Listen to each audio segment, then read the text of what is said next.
সুনামগঞ্জের হাওর ও নদ-নদী থেকে দেশি বিদেশি নানা প্রজাতির মাছ ওঠে ওয়েজখালী মৎস্য অবতরণ কেন্দ্রে। এ নিয়ে বিস্তারিত জানাতে সেখানে আছেন সহকর্মী হিমাদ্রি শেখর ভদ্র। সরাসরি যাচ্ছি তার কাছে।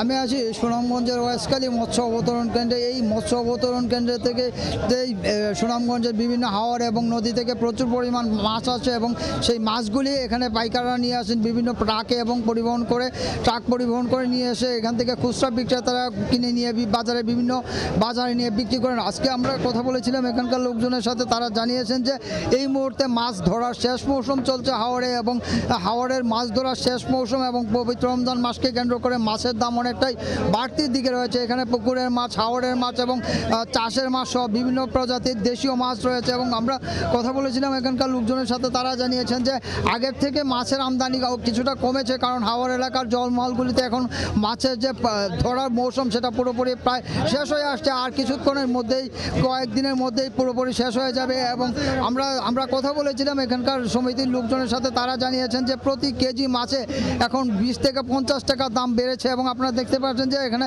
চাষের মাছ সহ, হাওরের মাছ সহ বিভিন্ন প্রজাতির মাছ এই সমস্ত ট্রেতে করে এবং ডালায় করে তারা নিলামের মাধ্যমে বিক্রি করেন, এবং সেই বিক্রি করা যে মাছগুলি ওইগুলি বিভিন্ন জায়গায় নিয়ে যান এবং স্থানীয় বাজারগুলিতে নিয়ে বিক্রি করেন। এবং তারা বলেছেন যে এই গত কয়েকদিন ধরে মাছের আমদানি কম হওয়ায় এখন মাছের দাম অনেকটাই বেড়ে গেছে। তো এই ছিল সুনামগঞ্জের ওয়েজখালী মৎস্য অবতরণ কেন্দ্র থেকে সবশেষ। সরাসরি যুক্ত ছিলাম সুনামগঞ্জে।